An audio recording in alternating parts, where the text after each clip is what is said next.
Jin-Ho Park walked through the pristine corridor of the Star Cruiser Excellence, pulling his designer magnetic suitcase behind him. His perfectly pressed suit and straight posture showed everyone that he belonged in first class. The year was 2157, and humanity had been part of the galactic community for just 5 years.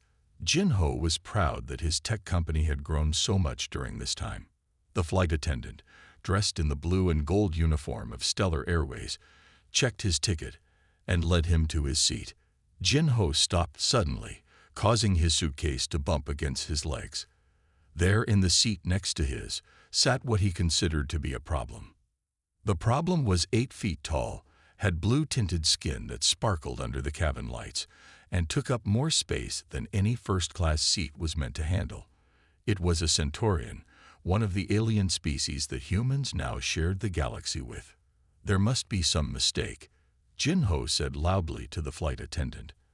I paid for a comfortable first-class experience, not to be squeezed against the window by a. The Centaurian turned its large head toward him. Its 4 eyes blinked slowly, one pair after the other. The name is Shaq, the alien said in perfect English. Though most humans call me Big Shaq. His voice was deep and smooth, like distant thunder. Jin-Ho made a sound that was half laugh, half snort. Big Shaq. What, like the basketball player? Is that supposed to be funny?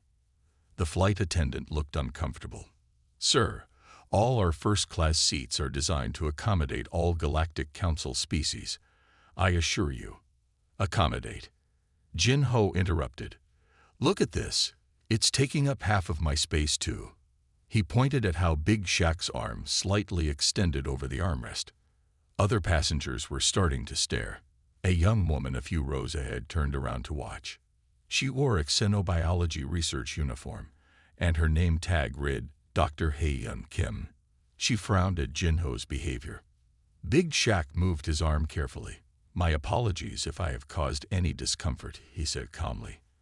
I selected this seat specifically because it has extra room. I would be happy to adjust my position to ensure your comfort. Jin-Ho shoved his suitcase into the overhead compartment. Oh, now the monster tries to be polite. After taking up all the space, he dropped into his seat and pulled out his tablet. This is just great. 10 hours to Nova Station stuck next to a giant blue space giant. This is not what I paid for. The Centaurian said nothing. He simply folded his hands in his lap and looked forward. But Dr. Hae-Yun Kim had heard enough. She stood up and walked over to them. Excuse me, she said to Jin-Ho, but do you know anything about Centaurians? Jin-Ho barely looked up from his tablet. What's there to know? They're big, they're blue, and they're in my way. Hae-Yun shook her head. Centaurians were the first species to welcome humans into the galactic community. They supported us when other species were unsure. They helped us develop our first faster-than-light drives. Good for them, Jin-Ho muttered. They can be helpful far away from me. The ship's engines hummed to life. The captain's voice came over the speakers, announcing their departure. Big Shaq remained silent, his expression unreadable to human eyes. But Hae-Yun noticed how his upper set of eyes showed what she recognized as Centaurian amusement. As the ship lifted off, Jin-Ho put in his earphones and turned away from his seatmate. He had no idea that this flight would change his life forever, or that the very being he was insulting would soon become the only hope for everyone on board. Big Shaq glanced at him with all 4 eyes, then pulled out a datapad filled with important-looking documents bearing the seal of the Galactic Council. The 10-hour journey to Nova Station had only just begun, and it was already promising to be an interesting one. 2 hours into the flight to Nova Station, Jin-Ho was trying to work on his tablet when the first shake hit the ship. His expensive coffee spilled across his suit, and several passengers gasped as the cabin lights flickered. Ladies and gentlemen, the captain's voice came through the speakers. We are experiencing some solar turbulence. Please return to your seats and fasten your safety belts. Jin-Ho grabbed a napkin and dabbed at his suit. This is just perfect, he muttered, glaring at Big Shaq. We never had these problems before aliens started sharing our flight paths. Big Shaq turned all four eyes toward him. Solar turbulence is a natural phenomenon, he explained calmly. It has existed since the formation of your solar system. The ship shook again, harder this time. Warning lights began flashing along the cabin walls. Jin-Ho gripped his armrests tightly, his knuckles turning white. He noticed that Big Shaq remained perfectly still, as if the violent motions didn't affect him at all. Hae-Yun Kim walked carefully down the aisle, holding onto seats as she moved. She stopped next to them. "The captain says we need to make an emergency stop," she said. "There's a safety station nearby." "An emergency stop?" Jin-Ho's voice rose. "We'll be late. I have important meetings on Nova Station. Would you prefer to continue through an unstable solar wind pattern?" Big Shaq asked. His tone remained neutral, but his upper eyes narrowed slightly. The ship's engines changed their pitch, and the familiar pull of artificial gravity weakened for a moment. Several passengers made worried sounds. A child started crying somewhere in the back of the cabin. "This is your fault," Jin-Ho said, pointing at Big Shaq. "Ever since aliens came, everything has gotten worse. Our ships, our stations, our businesses, everything." Hae-Yun sat down in an empty seat across the aisle. "Actually," she said, "human space travel accidents have decreased by 70% since we joined the galactic community." Before Jin-Ho could respond, the ship lurched violently to one side. This time, even Big Shaq had to brace himself. A voice came over the intercom, but it wasn't the captain's. It was the first officer, and she sounded worried. "All passengers, this is First Officer Martinez. We are experiencing technical difficulties with our main navigation system. Please remain calm and in your seats. Our emergency protocols are active." Big Shaq's expression changed. All four of his eyes focused intently on the cockpit door at the front of the cabin. He pulled out his datapad and began typing quickly. "What are you doing?" Jin-Ho demanded. "Sending messages to your alien friends about how unsafe human ships are. I am attempting to access the Galactic Council emergency channels," Big Shaq replied. He paused, then added, "As a council member, I have certain responsibilities." Jin-Ho's mouth fell open. "Council member? You're on the Galactic Council?" Hae-Yun nodded. "Ambassador Shakthar is one of the most respected members of the Council. He's been working to increase human representation in galactic politics." The ship shuddered again, and the lights dimmed to emergency levels. Jin-Ho looked at Big Shaq with new eyes, but his pride wouldn't let him admit his mistake. Instead, he turned away and stared out the window at the distant stars. Little did he know that in the next few minutes, everything would change. The real crisis was about to begin, and his prejudices would be tested in ways he never imagined possible. As Big Shaq continued working on his datapad, the ship's engines made a sound that no passenger ever wants to hear. Complete silence. The silence of the dead engines lasted only 10 seconds, but to everyone on board, it felt like forever. Emergency power came on with a low hum, and red lights cast an eerie glow throughout the cabin. First Officer Martinez's voice crackled over the speakers again. "This is an emergency announcement. Both the captain and I are experiencing difficulties. We cannot move from our seats. Something is interfering with our neural connections to the ship's controls." Big Shaq stood up, his tall frame nearly touching the cabin ceiling. "I must go to the cockpit," he said. Several passengers watched him with scared eyes. "Sit down." Jin-Ho grabbed Big Shaq's arm without thinking.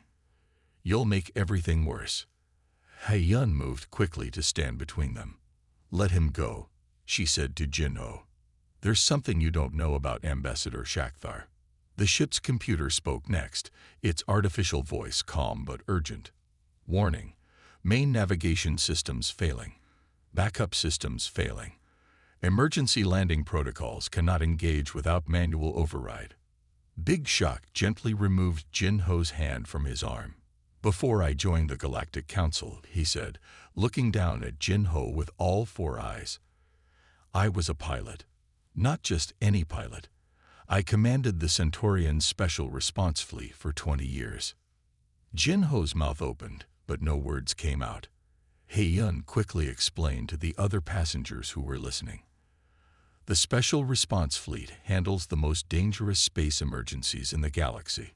They're legendary. Big Shaq moved toward the cockpit, his steps steady despite the ship's occasional shaking. Dr. Kim, please help keep the passengers calm. Mr. Park, come with me. Me? Jin-Ho pointed at himself in surprise. Why me? Because, Big Shaq said without turning around, I checked the passenger list when I boarded. You have a basic pilot's license. We may need it. The cockpit door opened with a hiss. Inside, they found the captain and first officer conscious, but frozen in their seats.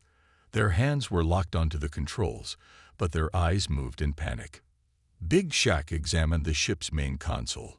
His 4 eyes moved quickly over the displays, each pair focusing on different readings. The neural interface has been corrupted, he said. Someone or something has infected the system that connects the pilots' minds to the ship's controls. Can't you just turn it off? Jin-Ho asked, trying to hide his fear with annoyance. Modern ships require neural connections for faster-than-light travel, Big Shaq explained patiently. Without it, we would drift in space until our emergency power runs out. In about 6 hours. Jin-Ho looked at the frozen pilots, then at the complex controls, and finally at Big Shaq. So what can we do? There is one option. Big Shaq's voice became very serious. This ship has an old manual override system. It was installed as a backup when human ships were first upgraded with alien technology. But it needs 2 pilots, one to handle the human controls, and one to manage the alien navigation systems. The ship shuddered again, and warning lights flashed across all the screens. A computerized voice announced, Warning. Ship trajectory becoming unstable. Collision with solar debris feel possible in 20 minutes. Jin-Ho looked at Big Shaq with new understanding. He realized that the very alien he had insulted just hours ago was now their only hope for survival. And somehow, he would have to help. The situation in the cockpit grew more serious with each passing minute.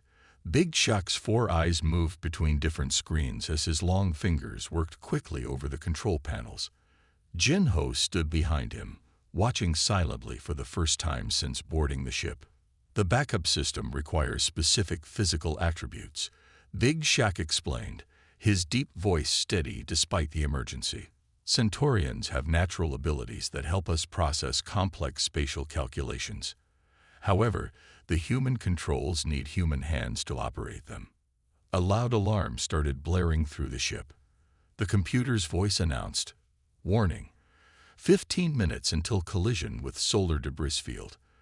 Emergency shields at 40% power. Jin-Ho looked at the frozen pilots, their eyes still moving in fear. Can't someone else do it? There must be better pilots on board. Your basic pilot certification is registered in the ship's database, Big Shaq said.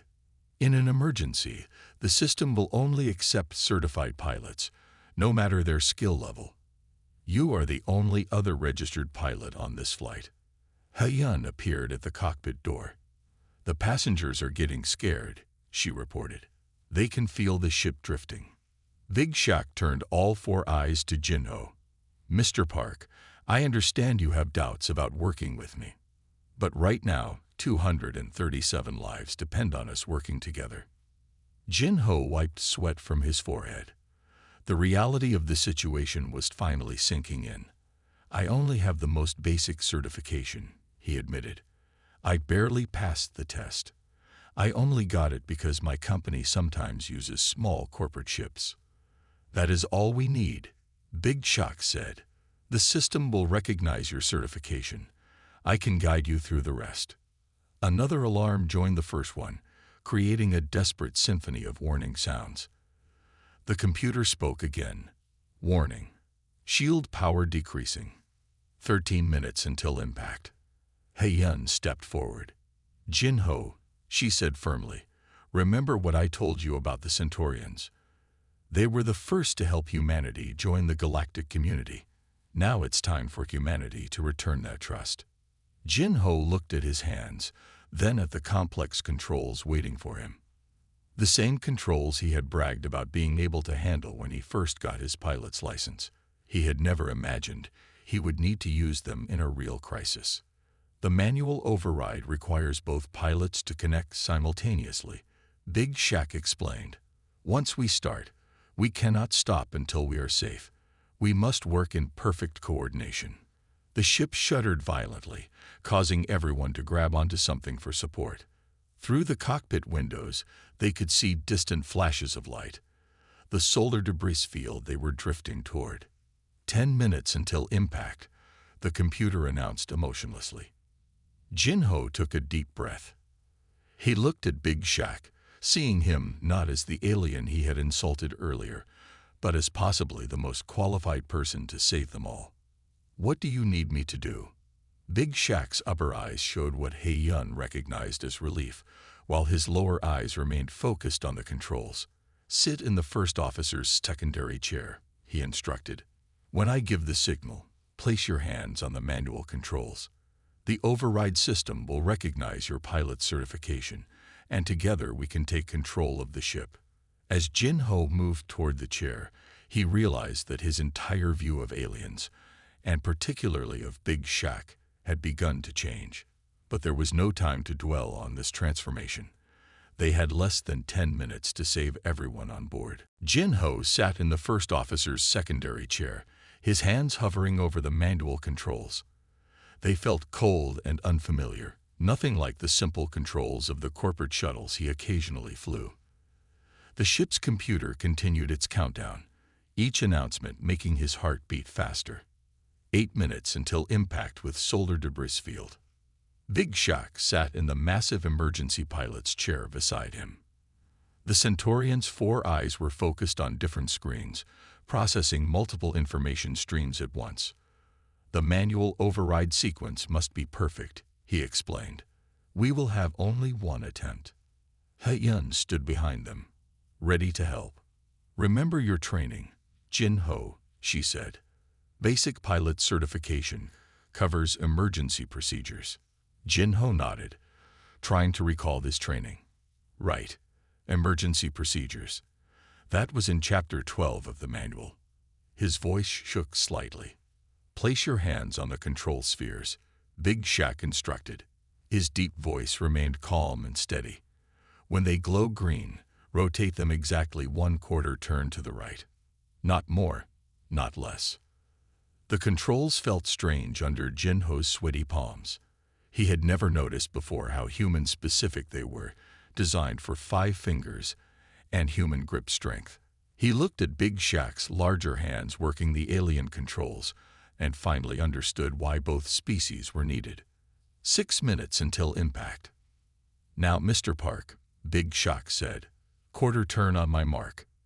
He pressed a sequence of buttons with his upper hands, while his lower hands moved across a holographic display. 3, 2, 1, mark.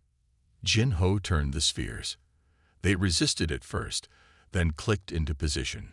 Green light spread from his hands up his arms. Next to him, blue energy crawled up Big Shaq's arms as he activated the Centaurian interface.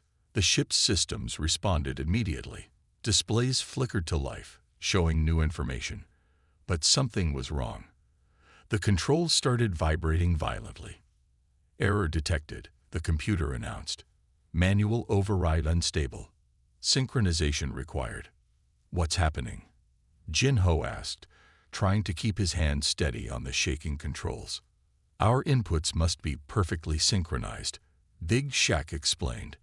You must match my movements exactly. Focus on my count. Listen to my voice. He-Yun stepped forward. Jin-Ho, remember what you said about aliens making everything worse. Look around you now. Look at who's trying to save everyone. Jin-Ho's pride crumbled as he realized the truth of her words. Here was Big Shaq, the same alien he had insulted, now calmly guiding him through their only chance at survival. 4 minutes until impact. Mr. Park, Big Shaq said, When Centaurians pilot together, we share a mental count. I will count in English for you. Move with my voice. Trust me.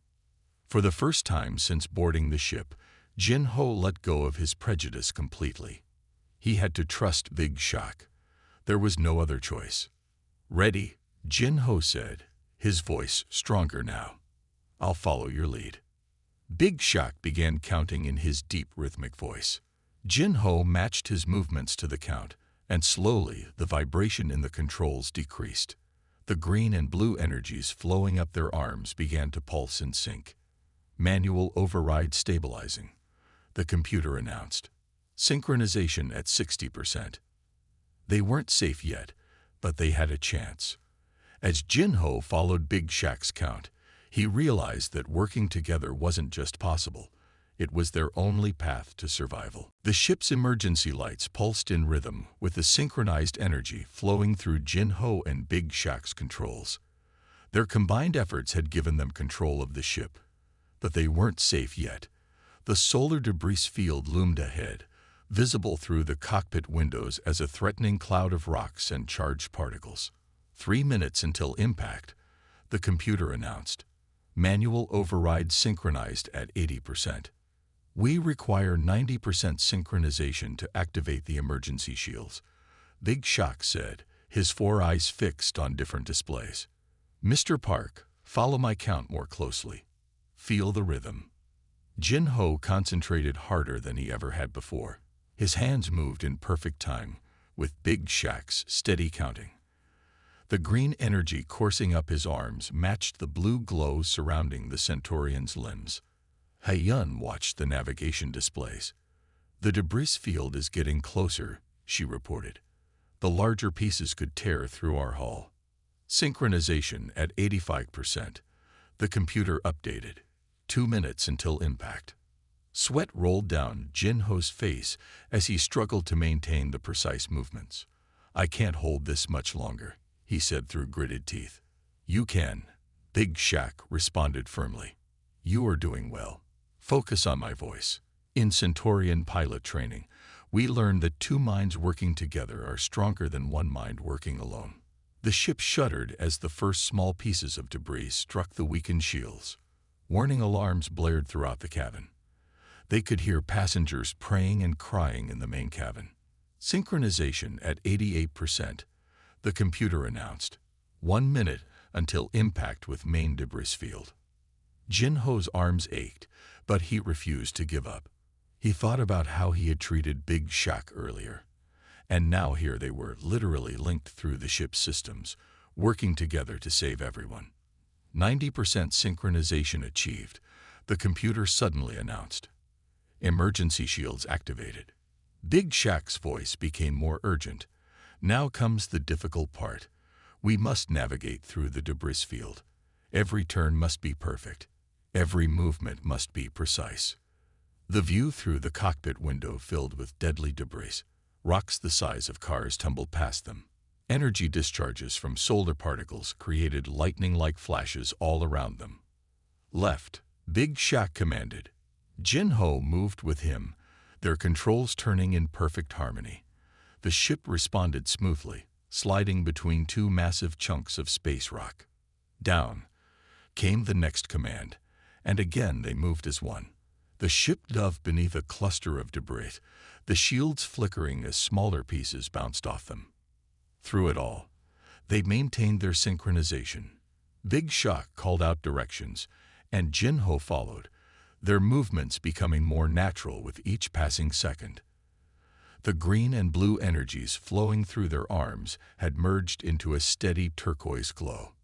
After what felt like hours but was really only minutes, the debris field began to thin out.